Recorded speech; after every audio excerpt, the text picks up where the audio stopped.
Nós iniciamos no domingo passado, a gente iniciou uma nova série de mensagens, microfonia.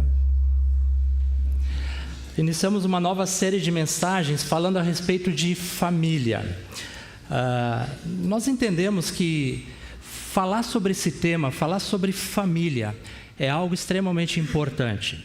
Eu penso que nós constantemente deveríamos, em um momento ou outro, estar abordando temas relacionados a famílias. Por que eu penso isso? Existe um número muito grande de famílias que têm enfrentado conflitos, que têm enfrentado problemas, e um número muito grande de famílias que não conseguem resolver os seus problemas. Nós percebemos muitas famílias destruídas, nós percebemos muitas famílias dilaceradas, por causa de problemas que não são resolvidos, por causa, às vezes, de problemas que o casal ou a família como um todo não consegue solucionar.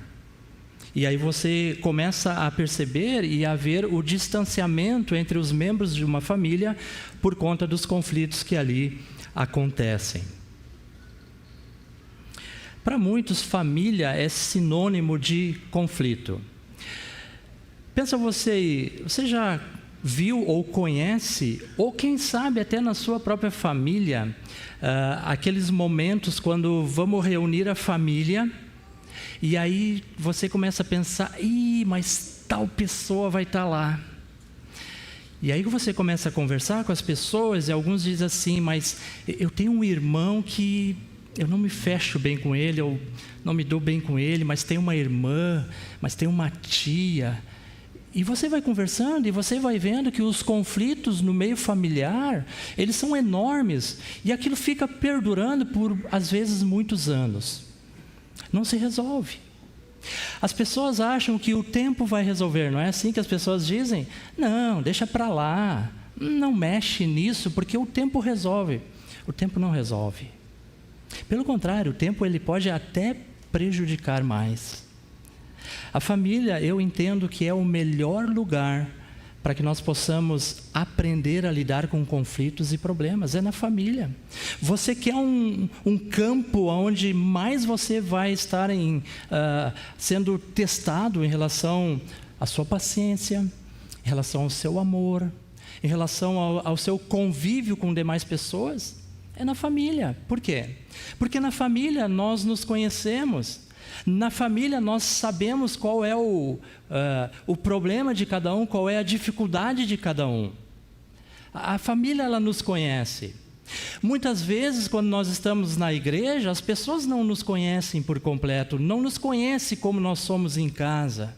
Muitas vezes as pessoas nos conhecem como nós somos aqui na igreja. Mas e como nós somos em casa? Nossos filhos, nossa esposa, nosso esposo, eles nos conhecem. E por eles nos conhecerem, muitas vezes isso acaba gerando conflitos.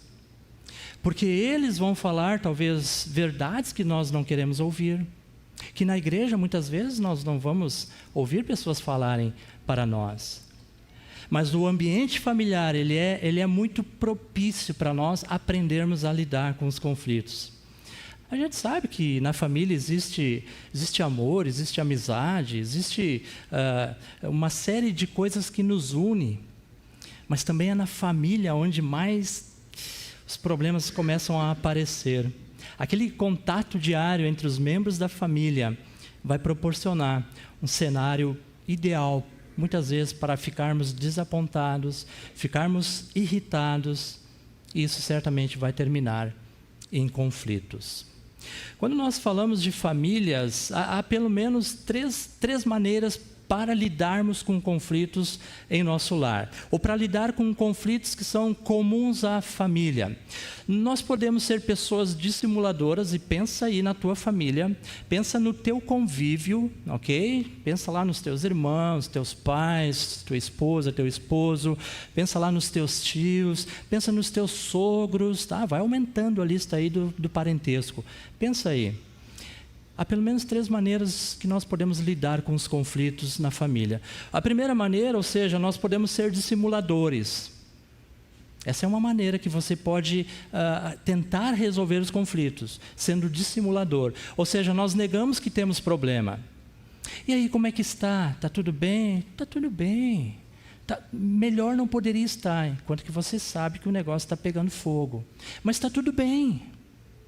Você vem para a igreja, a família vem para a igreja, estamos louvando, estamos alegres, estamos dando glória a Deus.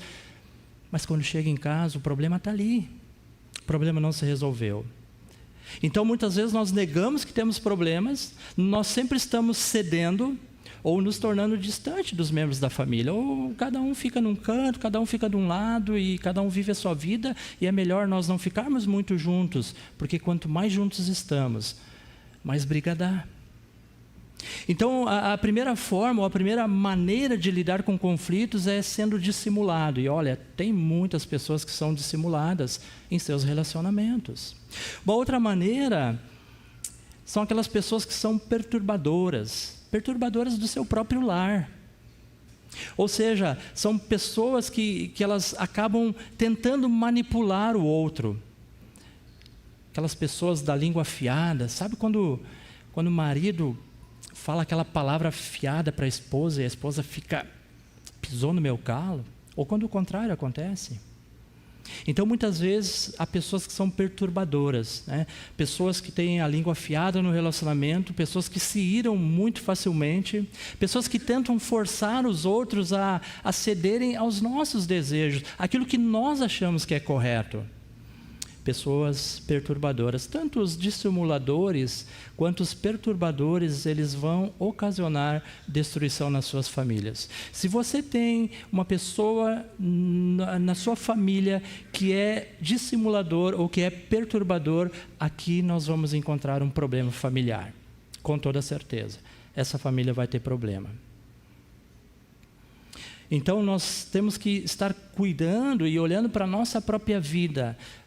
Onde nós estamos? Será que eu tenho, no meu relacionamento familiar, será que eu tenho sido um perturbador? Será que eu tenho sido um dissimulador? Infelizmente, há muitas pessoas que agem assim na sua família.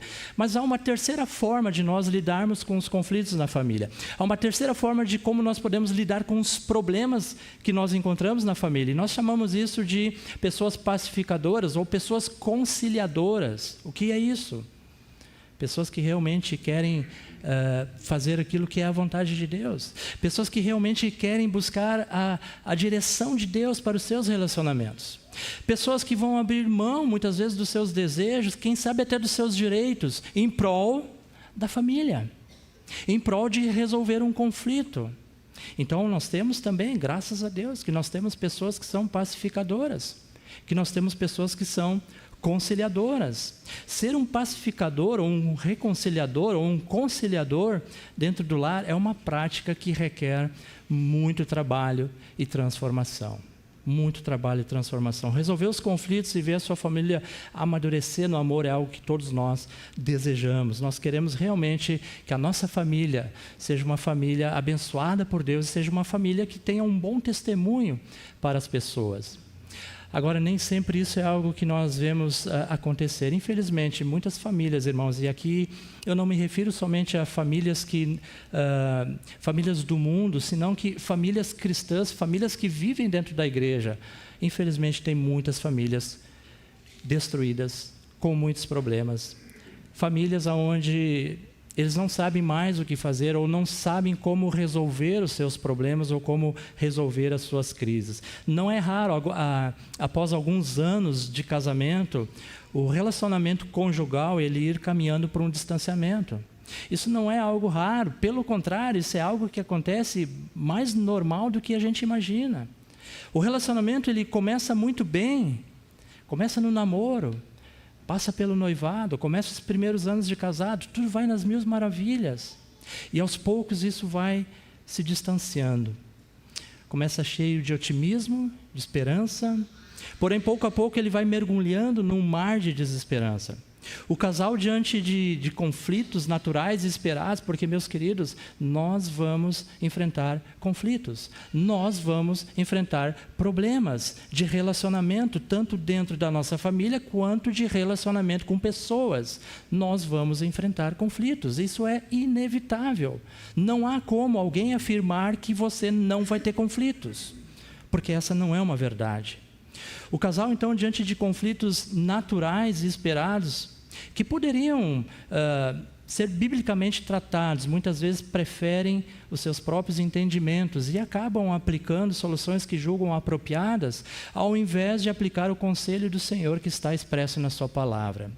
Ou seja, ao invés de olhar para a sua vida, ao invés de olhar para a sua família e buscar a direção, a orientação nos princípios da palavra de Deus, muitas vezes essas pessoas elas vão procurar soluções na sua própria sabedoria, naquilo que elas acham que deve ser feito.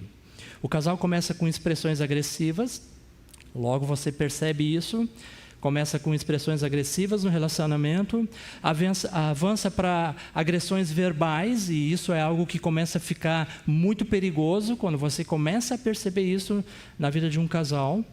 Começa essas agressões verbais e algumas vezes até o casal agride-se fisicamente. Não são poucos os casos em que casais se agridem fisicamente. E quando chega nesse ponto, quando um casal chega ao ponto da agressão física, é algo bastante difícil, é algo muito triste. Mas infelizmente essa é a realidade de muitas famílias. As pequenas diferenças agora são conflitos de proporção cada vez maior. Então, a indiferença ela vai se estabelecendo, vai aumentando o distanciamento, uma vez que o diálogo não é mais possível nesse ambiente.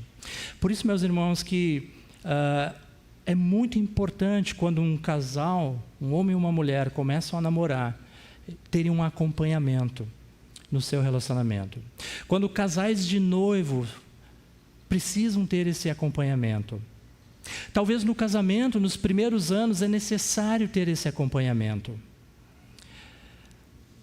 Essa semana, o professor que estava falando a respeito de família, de casamento, ele usou uma expressão bastante dura quando ele disse assim: se o homem e a mulher tivessem consciência do que significa casar, certamente eles esperariam muito mais tempo para tomarem essa decisão.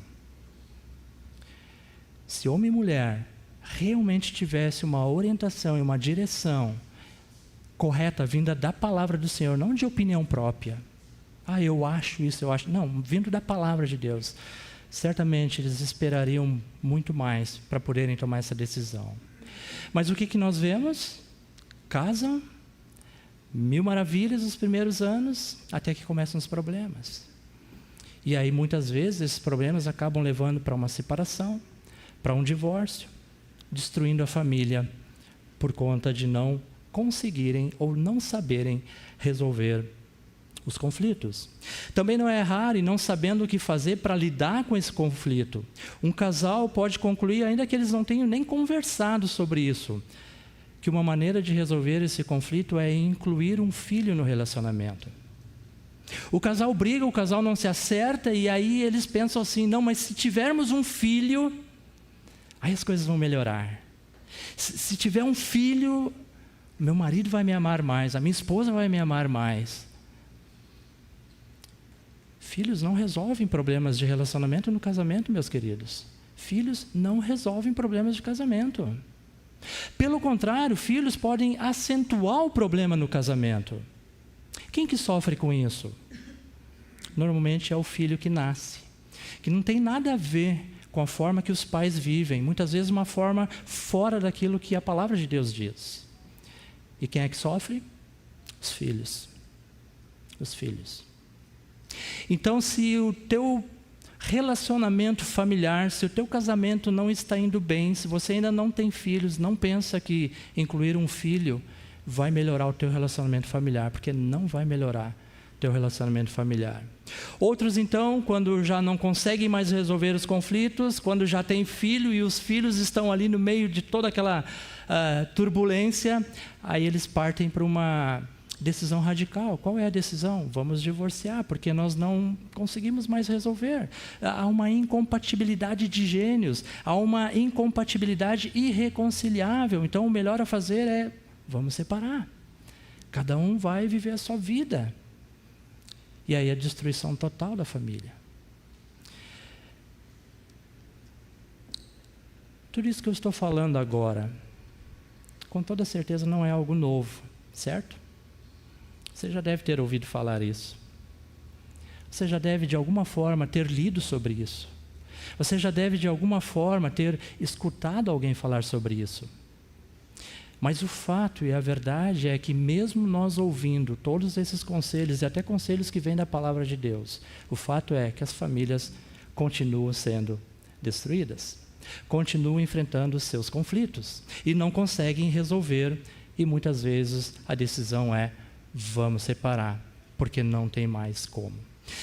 Então, meus queridos, quando nós entramos num relacionamento, seja namoro, noivado ou casamento, você tem que entender que depois que você casou, não há mais como você simplesmente dizer, eu não quero mais ela ou eu não quero mais ele. Eu não gosto mais da forma como ela ou ele fazem. Isso está fora de cogitação. Você teve o tempo de namoro, você teve o tempo de noivado para tomar a decisão de casar. Você casou, a palavra de Deus diz, não separa o homem. Não é porque agora você descobriu que a esposa não cozinha tão bem quanto você gostaria.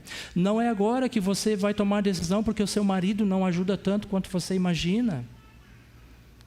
E, infelizmente, os casais vão se divorciando, vão se separando porque eu não gosto mais dela, eu não tenho mais amor por ela, ou eu não tenho mais amor por ele, o amor foi embora. Não é dessa forma que nós lidamos com o casamento. O tema que nós vamos abordar hoje à noite é resolvendo conflitos no lar. Esse texto aqui de Efésios, capítulo 4, verso de 1 a 3, esses 3 versículos aqui, eles vão nos dar uma ideia de como é que nós podemos lidar com conflitos. O texto em si, ele vai falar sobre unidade. Paulo está falando sobre a questão da unidade para a igreja de Éfeso. Mas no verso 1, 2 e 3, ele vai falar algumas coisas extremamente importantes na questão da resolução de conflitos. Ou seja, ele vai sim trazer alguns aspectos práticos de como nós podemos resolver os conflitos que nós enfrentamos. Então eu quero tratar desse tema, não apenas pensando entre marido e esposa, mas nós vamos pensar em conflitos familiares que envolvem todos os membros da família.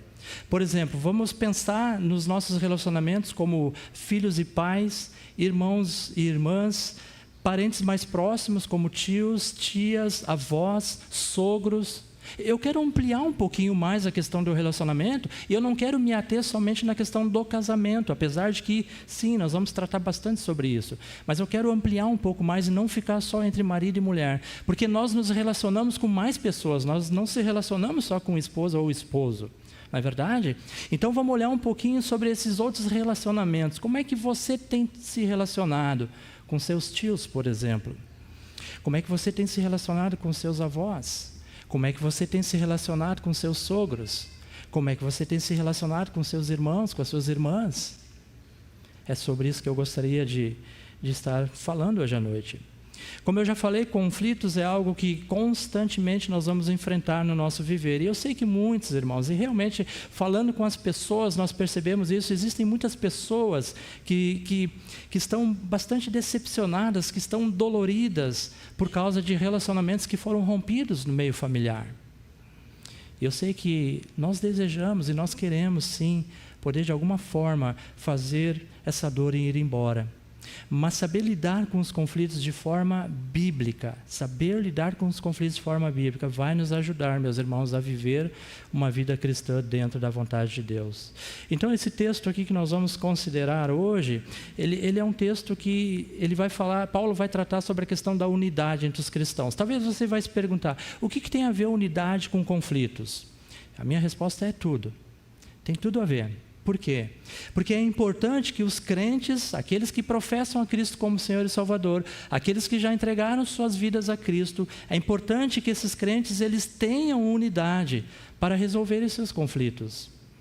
Para resolver esses conflitos no lar e ter unidade, é preciso haver reconciliação ou conciliação. Isso é necessário. Ou ser um pacificador para que nós possamos resolver os conflitos. Precisamos acertar as contas. Não pode deixar para amanhã, não pode deixar para depois. É preciso acertar as contas, uma vez que os relacionamentos estão quebrados.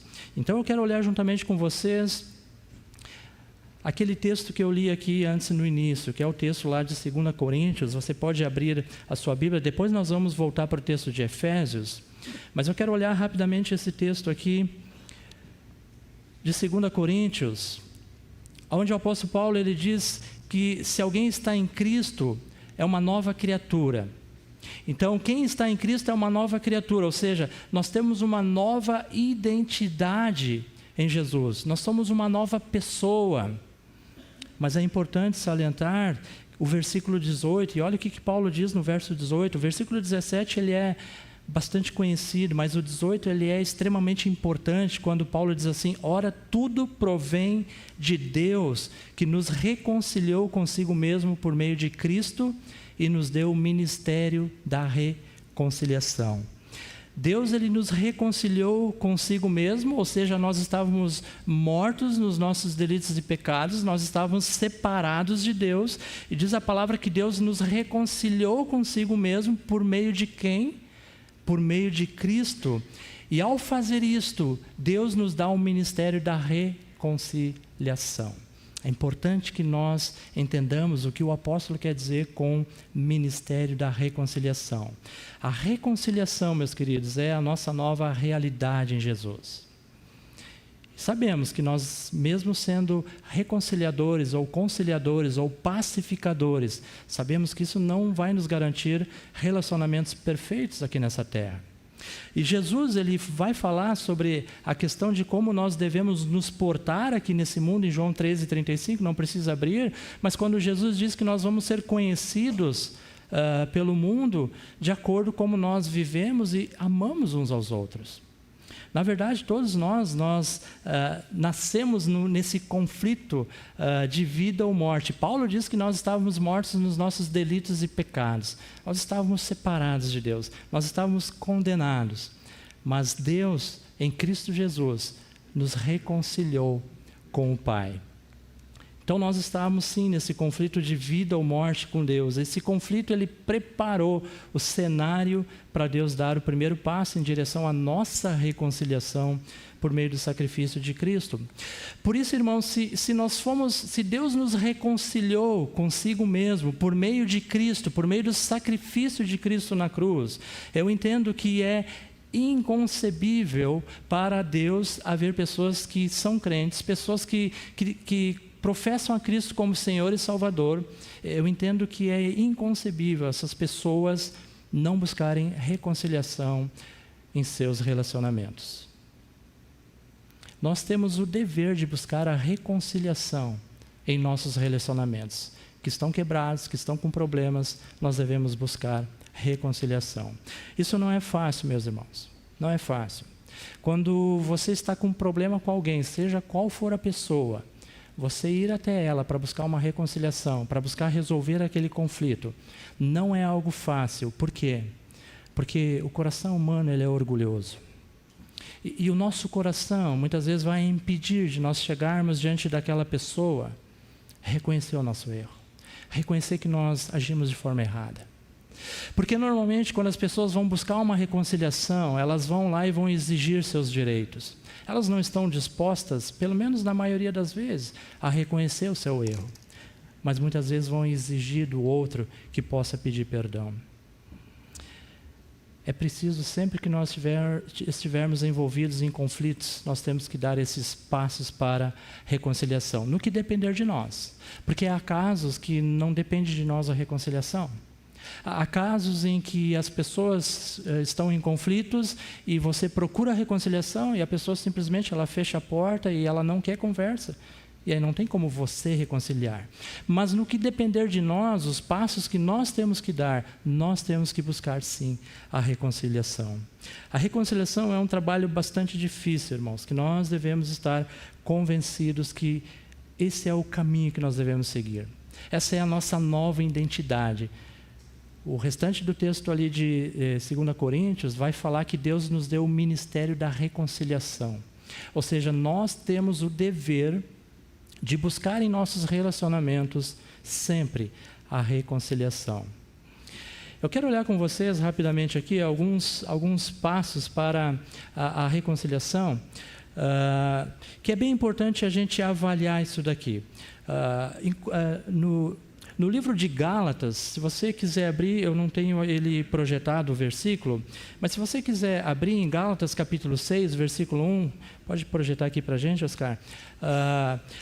Paulo vai dizer o seguinte: irmãos, se alguém for surpreendido em alguma falta, vós que sois espirituais, corrigi-o com espírito de brandura e guarda-te para que não sejas também tentado. Então, se nós vamos constantemente encontrar conflitos em nossos relacionamentos, seja familiar, ou seja de parentesco, ou seja até mesmo no seio da igreja, se nós vamos encontrar conflitos, nós precisamos buscar a reconciliação. Um dos passos que nós devemos dar é quando você vê esse conflito, quando você enxerga esse conflito, quando você ouve algo a respeito desse conflito, ou quando você sabe alguma coisa sobre esse conflito. Então, se Deus permitiu você ter essas informações, é tua responsabilidade, é minha responsabilidade buscar a reconciliação. Por quê? Porque você viu aquele conflito, porque você ouviu sobre aquele conflito, ou porque talvez você sabe algo sobre aquele conflito. Sabe por quê, meus queridos? Porque a igreja, o corpo de Cristo, nós temos que prestar contas uns aos outros. Não há como no corpo de Cristo cada um viver a sua vida e simplesmente dizer, você não tem nada a ver com a minha vida. No corpo de Cristo isso não funciona, porque nós precisamos prestar contas uns aos outros. Por isso nós nos preocupamos uns com os outros. Por isso que quando eu vejo um conflito, ou quando eu sei de algum conflito, ou quando eu sei que aquele conflito está acontecendo, eu não posso simplesmente tapar os olhos, tapar os ouvidos, e isso não é comigo.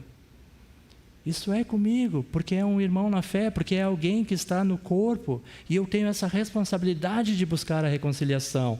E Paulo diz, se alguém for surpreendido em alguma falta, vós que sois espirituais, a ideia não é de ser perfeito, a ideia não é de que ele é o espiritual, por isso ele vai corrigir, não. A ideia não é essa, a ideia é de que nós possamos sim, com um espírito, como diz aqui, de brandura, podermos buscar essa reconciliação. Então é a responsabilidade de cada um de nós, não é só do líder, não é só do pastor. Deixa que os pastores resolvam esse problema. De novo, você viu o problema? Você ouviu sobre o problema? Você sabe algo sobre esse problema, sobre esse conflito? Busca a reconciliação, porque isso é algo que nós precisamos fazer como cristãos.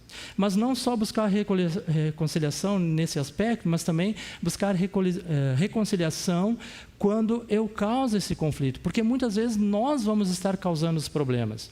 Muitas vezes uma palavra maldita, uma palavra errada vai causar um conflito. Muitas vezes eu causei conflitos, talvez muitas vezes nós vamos causar os conflitos, e quando isso acontece, nós temos que buscar reconciliação. Mateus no capítulo 5, verso 23 e 24, diz assim: se pois ao trazeres ao altar a tua oferta, ali te lembrares de que teu irmão tem algo contra ti, deixa perante o altar a tua oferta, vai primeiro reconciliar-te com teu irmão, então voltando faz a tua oferta. Eu causei o conflito, vai buscar reconciliação. Essa é a instrução bíblica, é isso que nós devemos fazer. Se há um conflito que eu causei, irmãos, eu tenho que buscar essa reconciliação, eu tenho que chegar diante da pessoa. Isso vale para marido, para esposa, para filhos, para qualquer relacionamento, ou relacionamentos entre cristãos. É necessário que a gente faça isso. Não há como eu continuar trazendo a minha oferta se eu sei que eu tenho problema com alguém e não resolvi esse problema, e não acertei esse problema, não busquei reconciliar esse problema. A palavra é bem clara, a palavra diz, olha, deixa ali perante o altar a tua oferta, vai primeiro acertar, vai primeiro te reconciliar com teu irmão. Depois de feito isso, a palavra diz, e voltando, faz a tua oferta. Continua a vida. Continua vivendo em santidade de vida, mas vai reconciliar-te com teu irmão. Infelizmente, você vê tanto no aspecto de casamento, quanto no aspecto de igreja, você vê membros da família ou o próprio casal vivendo muito tempo sem uma reconciliação. No que tange a questão de igreja, muitas vezes você tem irmãos que não se reconciliam, às vezes por anos. É triste, mas é uma realidade. Já houve casos, por exemplo, de pessoas que estavam com problemas de conflitos. Quando chegavam na igreja, uma sentava desse lado, outra sentava daquele lado. Para não precisarem se cumprimentar, para não precisarem se encontrar. Irmãos, nós temos que buscar a reconciliação quando eu causo conflito. E um terceiro e último passo aqui para a reconciliação bíblica é buscar a reconciliação quando esse conflito é contra mim. Quando esse conflito é algo que está contra você. E aí nós temos um texto clássico, que é Mateus 18, que fala a respeito da disciplina eclesiástica. Diz assim: se teu irmão pecar contra ti, vai arguí-lo entre ti e ele só. Se ele te ouvir, ganhaste a teu irmão. Se porém não te ouvir, toma ainda contigo uma ou duas pessoas, para que pelo depoimento de 2 ou 3 testemunhas, toda a palavra se estabeleça. E se ele não os atender, dize-o à igreja. E se recusar a ouvir também a igreja, considera-o como gentil e publicano. Em verdade vos digo que tudo que ligardes na terra terá sido ligado nos céus, e tudo que desligardes na terra terá sido desligado nos céus. Em verdade também vos digo, se 2 entre vós sobre a terra concordarem a respeito de qualquer coisa que porventura pedirem, ser-lhe-á concedida por meu Pai que está nos céus.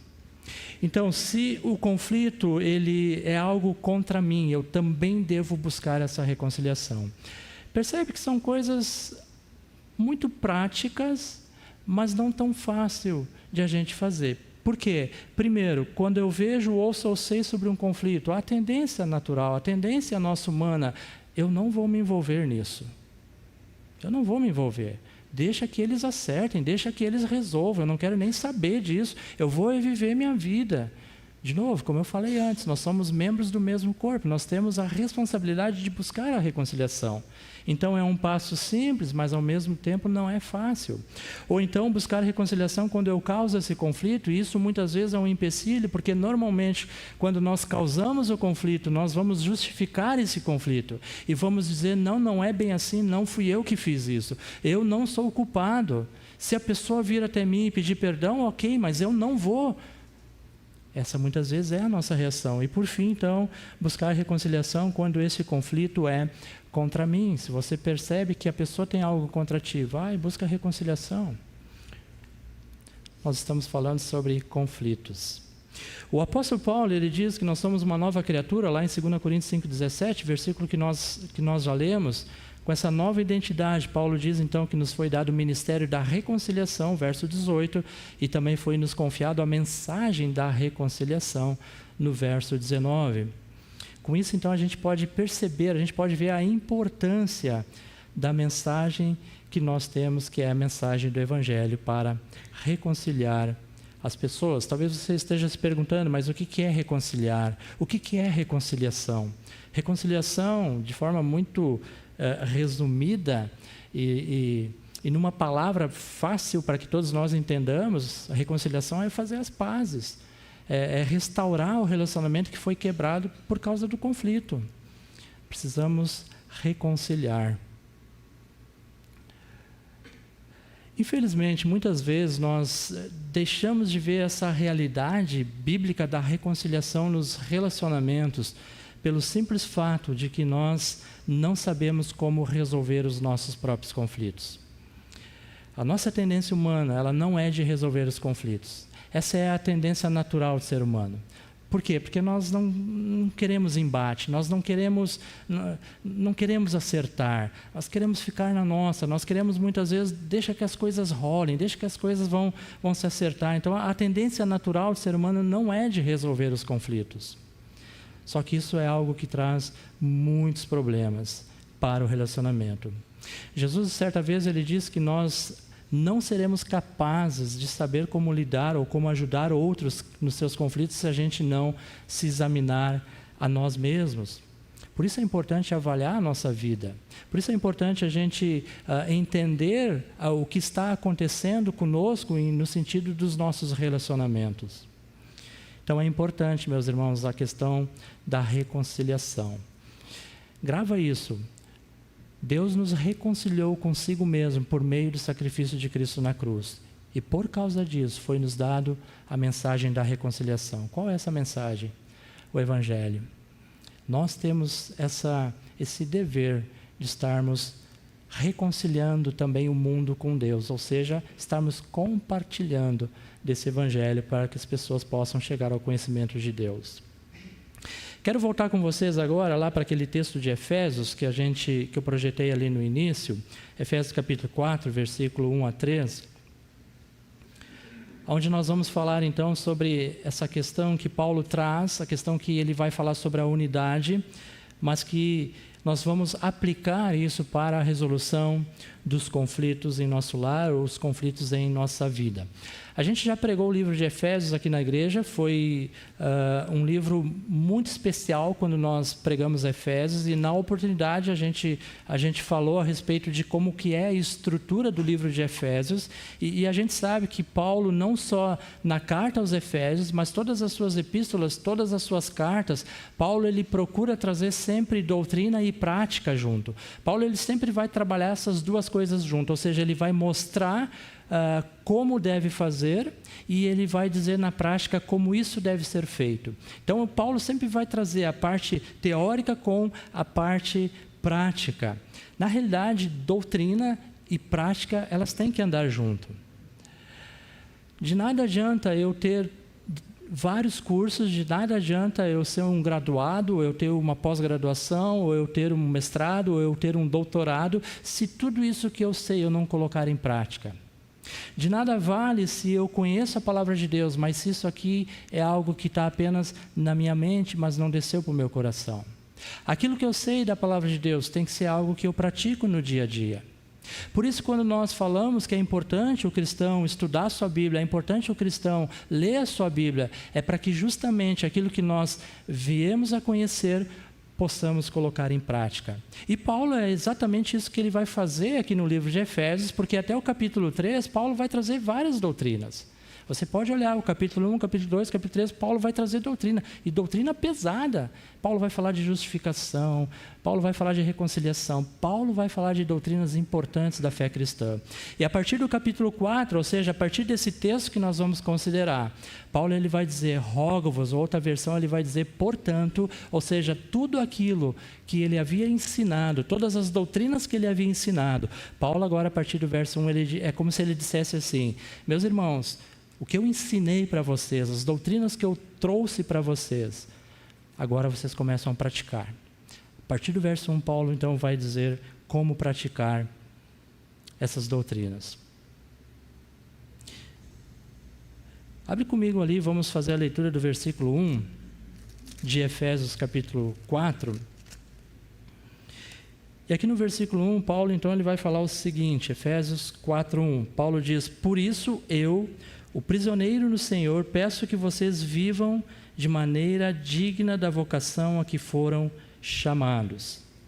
Por isso, eu, o prisioneiro no Senhor, peço que vocês vivam de maneira digna da vocação a que foram chamados. Paulo, até o final do capítulo 3, falou sobre doutrinas, trouxe doutrinas, e agora Paulo ele passa a exortar aqueles irmãos. Exortar no sentido de ajudá-los na prática daquilo que ele estava ensinando. Paulo ele ensinou pela igreja ele orou pela igreja de Éfeso, ele ensinou essa igreja, e agora ele vai dirigir como se fosse um apelo, dizendo para aqueles santos que eles deveriam andar de forma digna da vocação em que foram chamados. Na versão atualizada, o início do versículo ali vai falar de uma preposição, que é a preposição pois. Eu estou com a minha versão NA aqui, na NA não fala dessa preposição.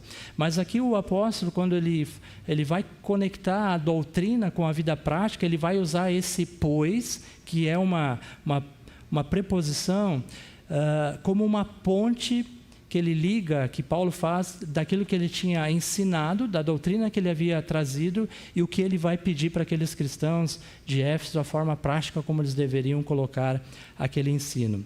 Então, nesse texto aqui, ou melhor, nesse versículo aqui, Paulo ele ensina que o nosso andar ele precisa refletir a vida de Deus. Andar de modo digno da vocação que fosse chamado significa viver uma vida consagrada a Deus, é viver em santidade de vida. Então Paulo está dizendo que nós devemos andar de forma digna do Evangelho. E aqui nós precisamos fazer uma avaliação pessoal.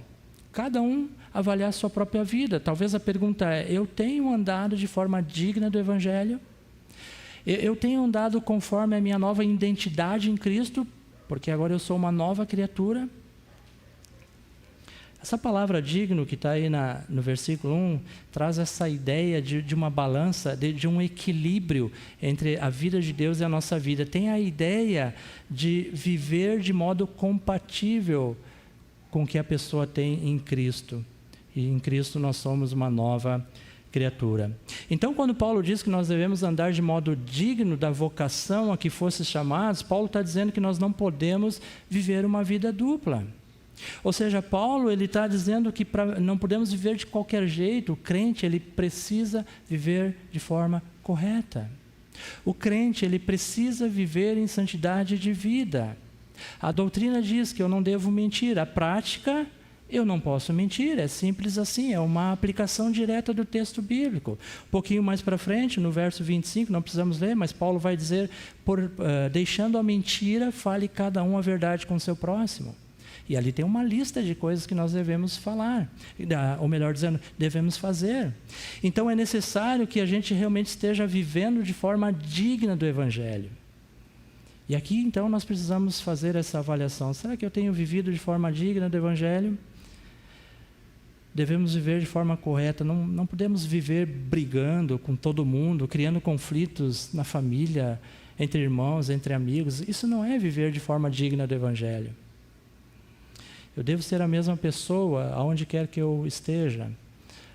Isso é algo que nós precisamos ter o máximo de cuidado. A forma como você é na igreja, você deve ser em casa. A forma como você é em casa, você deve ser no trabalho. A forma como você é no trabalho, você deve ser entre os seus amigos. Devemos viver de forma digna do Evangelho.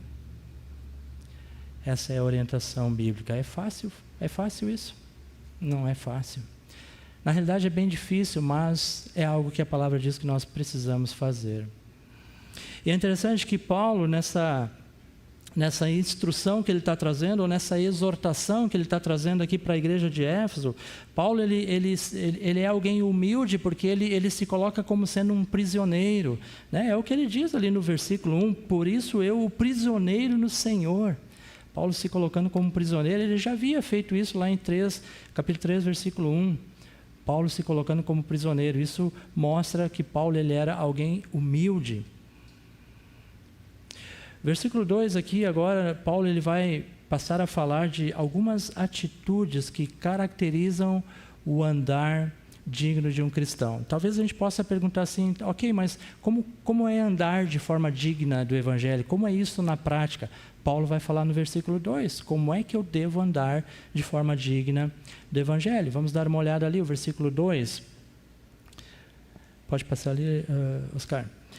Ele vai falar, por exemplo, sobre a questão da humildade. Versículo 2 diz assim, com toda humildade. Então, você quer andar de forma digna do Evangelho? O primeiro passo, ou a primeira atitude para você resolver conflitos e andar de forma digna do Evangelho é andar em humildade. Humildade é algo que cada um de nós precisa ter na sua vida. A humildade, muitas vezes, é algo que não é bem vista pelas pessoas, muitas vezes as pessoas acham que ser humilde é você ceder, é você não ter direito a nada, é você ser um capacho dos outros. Isso não é humildade. Isso não quer dizer humildade. Mas humildade é quando nós colocamos Cristo em primeiro lugar na nossa vida, quando nós vamos colocar outras pessoas em segundo lugar na nossa vida, e talvez ir lá em último lugar, quando nós colocamos o nosso próprio eu. Essa virtude, né, a humildade, ela é fundamental para nós como cristãos. Lá no Sermão do Monte, em Mateus 5,3, Cristo vai descrever essa questão da humildade. Como eu já falei em outra oportunidade, ser humilde não é ser pobre, ser humilde não é alguém que não tem dinheiro, ou alguém que não tem uma instrução, não tem convicção, não tem sabedoria. Isso não é ser humilde. Mas ser humilde é você poder realmente reconhecer que nós somos totalmente dependentes de Deus. Ser humilde é você reconhecer que, se não for o Senhor na tua vida, você não pode fazer nada. A humildade, irmãos, vai nos fazer reconhecer que nós não somos nada. E assim nós vamos considerar os outros mais do que nós mesmos. É o contrário da presunção, da arrogância ou do orgulho. Ser humilde é fundamental para a resolução de conflitos. Sabe por quê? Porque normalmente nos conflitos o que muitas vezes impera é o orgulho, é o não querer ceder, é o não querer reconhecer, é o não querer pedir perdão. Mas quando nós somos humildes, nós vamos reconhecer, nós vamos ter facilidade para reconhecer talvez o conflito que nós criamos. Se você tem algum problema com uma pessoa, pensa nessa forma prática, e você chega para resolver esse conflito ou esse problema com a pessoa, você chega de forma arrogante, você acha que vai resolver o conflito? Não vai resolver. Mas quando você chega de uma forma humilde, reconhecendo que você contribuiu para aquele conflito, você teve parte naquele conflito, e você, de forma humilde, você pede perdão, você reconhece que você também falhou, é muito mais fácil de você poder reconciliar, é muito mais fácil de você poder resolver esse conflito. Então, a humildade não é importante só para a resolução de conflitos, mas a humildade é algo importante para a nossa vida como um todo. Mas Paulo diz que para nós andarmos de modo digno do Evangelho, além de sermos humildes ou andar em humildade, Paulo vai falar, ainda no verso 2, Paulo vai falar também andar em mansidão. O que é isso? O que é mansidão aqui no versículo 2? Mansidão, eu gosto de pensar que é a atitude que aceita tudo que Deus faz em nossa vida sem se rebelar. Você já pensou em mansidão dessa forma? É aceitar tudo que Deus faz na nossa vida sem se rebelar contra aquilo que o Senhor muitas vezes nos pede. A pessoa que ela é mansa, a pessoa ela é alguém que não vai ficar insistindo nos seus direitos. Mansidão é a virtude daqueles que não perdem o controle, seja qual for a situação. Ser uma pessoa mansa. Isso também não é algo muito fácil.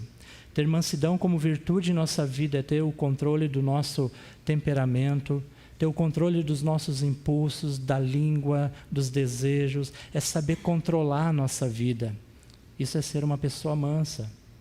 Parece que em nossos dias, tanto humildade como mansidão, parece que não vemos mais isso nas pessoas. As pessoas não têm mais paciência, as pessoas não têm mais humildade, as pessoas não querem mais resolver seus conflitos, as pessoas querem viver a sua vida do jeito que quiserem e ninguém tem nada a ver com isso. Em outras palavras, ser manso é ser uma pessoa que possui completo domínio de si mesma. É você ter um domínio sobre a forma que você age, sobre as tuas atitudes, sobre os teus impulsos. A pessoa mansa, irmãos, é uma pessoa fácil de tratar. A pessoa mansa é uma pessoa dócil, é uma pessoa controlada, é uma pessoa que sabe a importância de resolver os conflitos. Quer resolver teus conflitos?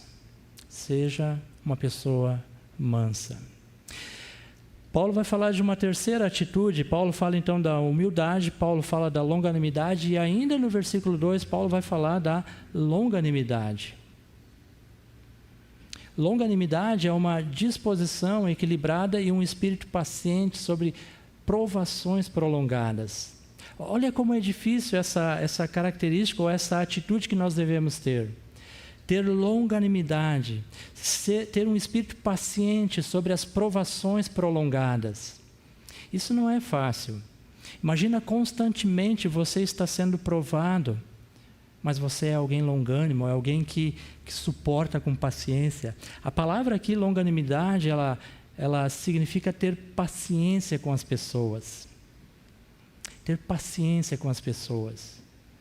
Quantas vezes no relacionamento conjugal a paciência é algo que está em falta? Não é verdade?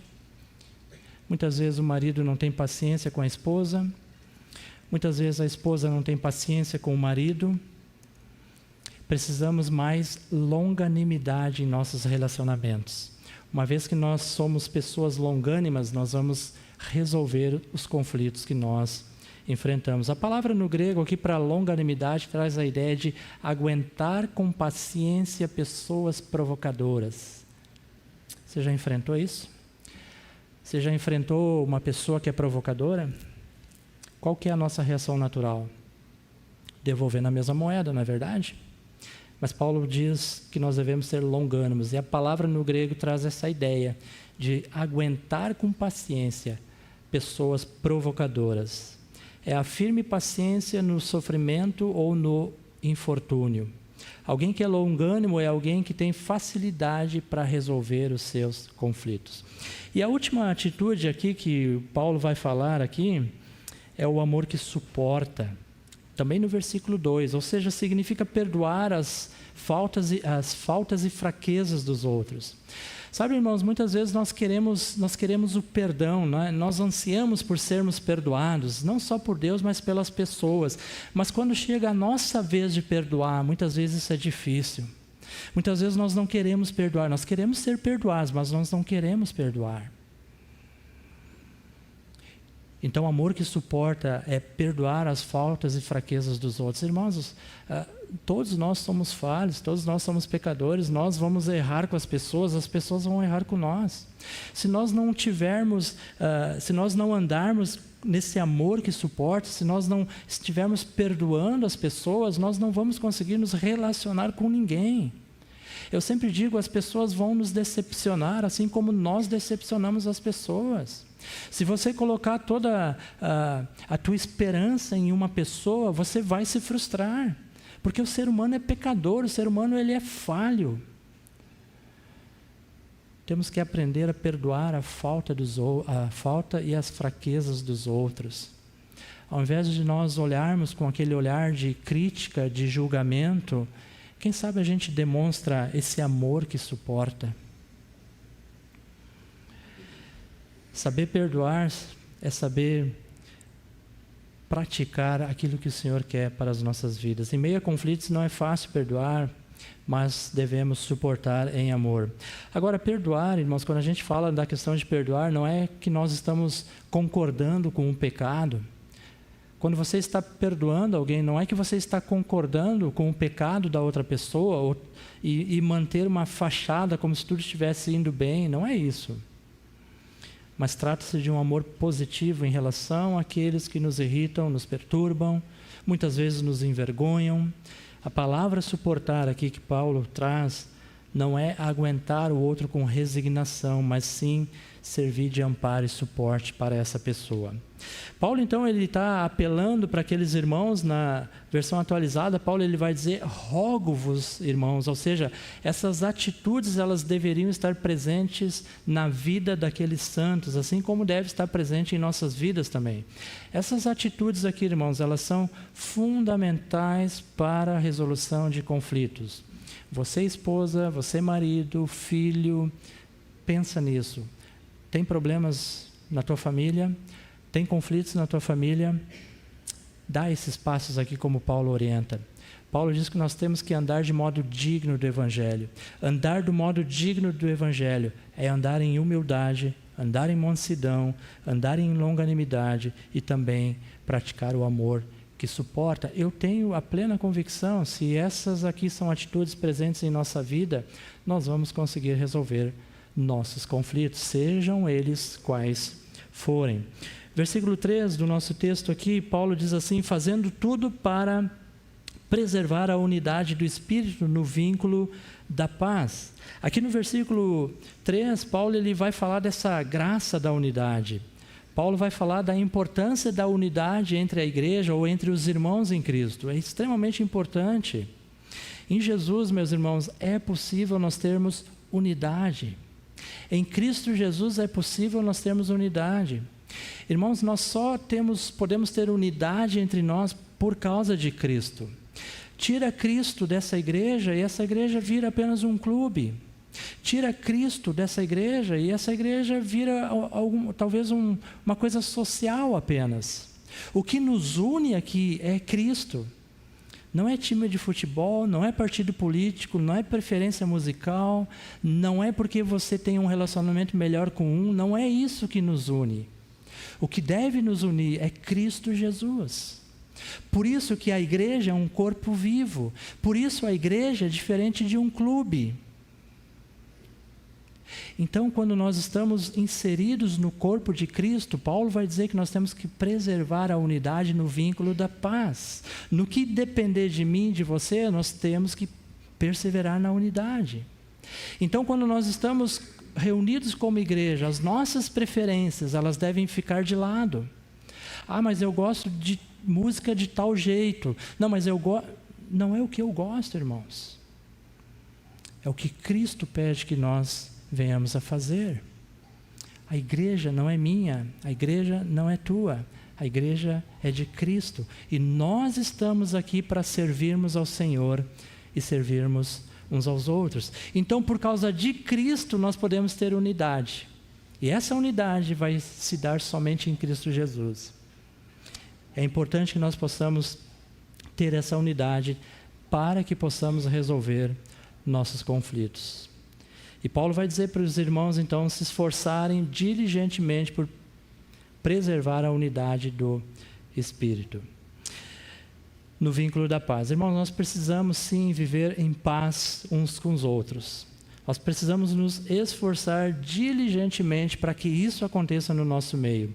Os conflitos, irmãos, como eu falei no início, eles são inevitáveis, nós vamos ter conflitos, mas que os conflitos sejam apenas um meio pela qual nós podemos glorificar ao Senhor. Que você possa usar os conflitos que Deus tem permitido na tua vida, para que o Senhor Jesus seja glorificado. Esse texto aqui de Efésios 4, de 1 a 3, vai nos ajudar na resolução desses conflitos que muitas vezes nós enfrentamos. E como vimos, é necessário que as atitudes que o apóstolo Paulo ele menciona no verso 2 estejam presentes em nossas vidas. Eu quero agora rapidamente trazer algumas coisas bem práticas aqui, importantes, que vão ser úteis quando nós estivermos enfrentando conflitos em nossas vidas. Algumas reações diante de um conflito, que foi aquilo que eu falei logo no início dessa mensagem. Quais são as reações que nós temos? Será que as nossas reações são reações evasivas, ou seja, muitas vezes nós vamos evitar de estar resolvendo os nossos conflitos? Essa vai ser a nossa reação?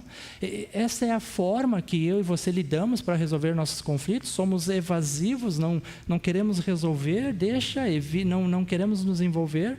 Será que a nossa reação é evasiva? Será que a nossa reação é uma reação combativa, né? A ideia do perturbador, lembra que eu falei, podemos também ser estimulados ou perturbadores? Será que a nossa reação ela é combativa, sempre defendendo os direitos, sempre eu tenho a razão, o outro está sempre errado? Será que nós somos pessoas combativas, as nossas reações são combativas? Ou será que as nossas reações ou as nossas respostas são pacificadoras? Ou seja, nós queremos sim pacificar e fazer aquilo que está na palavra de Deus. Como é que nós temos lidado com os nossos conflitos? Como é que nós temos lidado com isso? É muito importante que nós possamos estar pensando e refletindo a respeito do nosso comportamento diante dos conflitos. Que nós possamos ser pessoas que tenham reações bíblicas e não evasivas ou combativas ou perturbadoras quando a gente estiver enfrentando conflitos na nossa vida. Alguns passos, ou como nós podemos estar resolvendo nossos conflitos. Primeiro, Normalmente o conflito ele envolve, normalmente não, sempre o conflito vai envolver duas pessoas. A menos que você esteja com conflito consigo mesmo. Mas normalmente o conflito é com o próximo. Então fale com a pessoa, né? Fale com essa pessoa, busque essa reconciliação com a pessoa. Não precisa abrir, mas no versículo aqui de Lucas capítulo 15, que é a parábola do filho pródigo, versículo 18 fala que quando o filho lhe reconhece, e aí o filho diz: levantar-me-ei e irei ter com meu pai, e lhe direi: pai, pequei contra os céus e diante de ti. Então, procura avaliar quais são as pessoas que eu estou em conflito, ou qual é a pessoa que eu estou em conflito. E fala com essa pessoa. De novo, o tempo não vai resolver o conflito. O que vai resolver o conflito é o perdão. Perdão resolve conflitos. Tempo não resolve conflitos. Então, se você tem algum conflito, seja ele familiar ou não, mas se você tem algum conflito, fale com as pessoas que estão envolvidas nesse conflito. Evite justificativas. Muitas vezes nós nos justificamos. Não, mas eu fiz isso porque tal pessoa fez aquilo. Não, mas eu agi dessa forma porque... Ou então, como diz ali, ser mais, talvez... Não podemos tentar resolver os conflitos dessa forma. Evita isso. Se você causou o conflito, reconhece. Admita que você errou. Lá, de novo, no capítulo 15, versículo 21... O filho disse: pai, pequei contra o céu e diante de ti já não sou digno de ser chamado teu filho. Admita que você errou.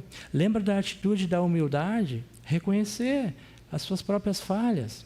Então, se você quer resolver conflitos, admita que você errou. É extremamente importante. Nós falhamos, nós erramos.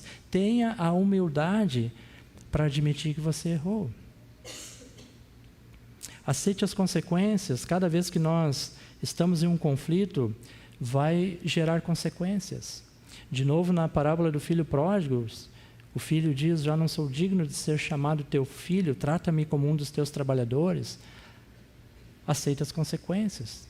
Meus irmãos, todo pecado tem consequência. Todo o pecado tem consequência. Não importa qual seja o pecado, todo o pecado tem consequência. E nós temos que saber que essas consequências vão atingir a nossa vida. Mude o seu comportamento. Eu sou assim mesmo, eu nasci assim. Muda. Mas é porque tem uma determinada questão química no cérebro que... Não tem nada disso. Vamos chamar pecado de pecado. Não dá para justificar. Não dá para simplesmente dizer: não, eu fiz isso. Não, você fez isso porque é um pecador. E diante do pecado, muda o comportamento, muda as tuas atitudes, muda as tuas ações. Não há como eu continuar vivendo no pecado de forma deliberada. Não há como. Então é importante, quer resolver conflitos? Mude o seu comportamento. Não vou ler o texto, mas Efésios 4, 25 a 28, Paulo vai falar várias coisas. Se você mentia, fale a verdade. Irai-vos e não pequeis. Aquele que furtava, não furte mais. E assim por diante. Mude o comportamento. E a palavra de Deus pode mudar o nosso comportamento. E o último aqui, peça perdão. 1 João 9, se confessarmos os nossos pecados, Ele é fiel e justo para nos perdoar os pecados e nos purificar de toda injustiça. Peça perdão para Deus, peça perdão para o próximo, para aquele que você errou, para aquele que você está em conflito. Peça perdão. É extremamente importante fazer isso. Acho que tem outra tela, né? Isso. Aceite as consequências e peça perdão. Para finalizar aqui, reflita, ore e confie. Eu gostaria que nós pudéssemos pensar nessas duas frases. Essas duas frases não são de minha autoria. Essas duas frases, elas são do Dr. Nicholas Ellen. Deus deu o privilégio dessa semana poder estar a semana inteira ouvindo os ensinamentos desse pastor, desse homem usado por Deus. Ele é um pastor americano, onde ele trabalha na área de famílias, E nessa semana ele nos falou muitas coisas preciosas. E a primeira coisa que ele falou é que nós não temos problemas de casamento ou conflitos no lar. Você já pensou nisso? Porque o meu casamento tem problema. Porque o meu casamento, a minha esposa é o problema, o meu esposo é o problema, os meus filhos são um problema.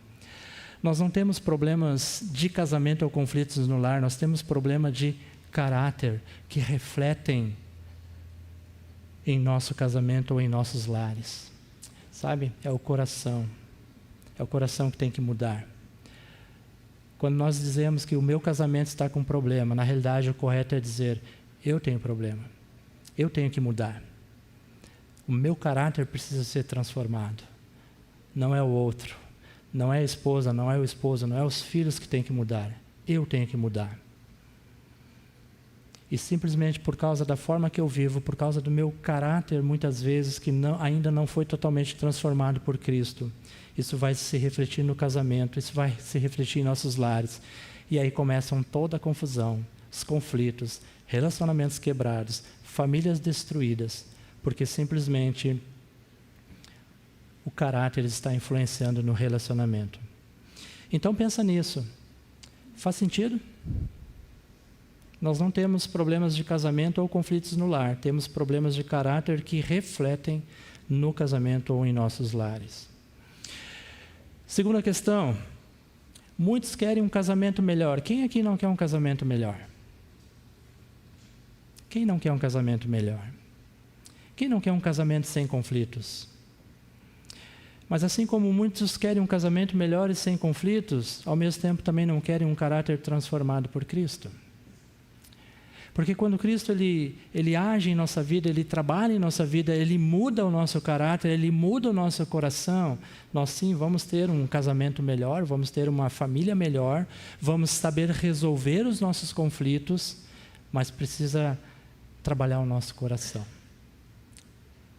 Então muitos querem um casamento melhor. E a minha pergunta para ti é essa, você quer um casamento melhor? Deixa Cristo transformar a tua vida, deixa Cristo transformar o teu caráter.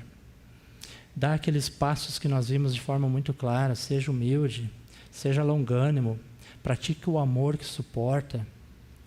E dessa forma nós vamos poder realmente ter um caráter transformado pelo nosso Senhor Jesus Cristo. Meus irmãos, nós, durante esses 5 domingos, que começamos no domingo passado, nós vamos estar abordando esse tema sobre família. Domingo passado, a gente falou a respeito dos papéis, né? Papéis do marido, papéis da esposa. Hoje nós estamos falando a respeito de conflitos, vamos falar a respeito do perdão, tudo voltado para a questão da família. Que Deus realmente possa usar essas mensagens em nossas vidas para que nós possamos ter famílias que possam honrar e glorificar ao Senhor. De novo, conflitos eles vão aparecer, mas que esses conflitos sejam apenas meios pela qual nós vamos glorificar ao nosso Deus. Amém? Vamos orar. Senhor, mais uma vez nós queremos te agradecer por tua graça e por tua misericórdia, te agradecer porque o Senhor tem nos abençoado, Deus. Sabemos que muitas vezes nós enfrentamos conflitos em nossas vidas, seja na família, ou seja nos demais membros da nossa família, ou seja, Deus, na igreja, mas muitas e muitas vezes nós estamos enfrentando conflitos e problemas. Muito obrigado porque nós temos a orientação da Tua Palavra de como nós podemos solucionar e resolver esses conflitos. Ajuda-nos, Senhor, a fazermos a nossa parte. Ajuda-nos a reconhecermos, a sermos humildes e reconhecer quando falhamos. Que o Senhor possa nos abençoar, que o Senhor possa abençoar as famílias dessa igreja, que o Senhor possa abençoar cada um dos membros dessa igreja e das pessoas que aqui frequentam, Deus. E que os conflitos possam ser apenas meios pelas quais nós estejamos honrando e glorificando o Teu nome. Nós pedimos isso, Deus, encarecidamente, no nome santo e precioso de nosso Senhor Jesus Cristo. Amém, Senhor.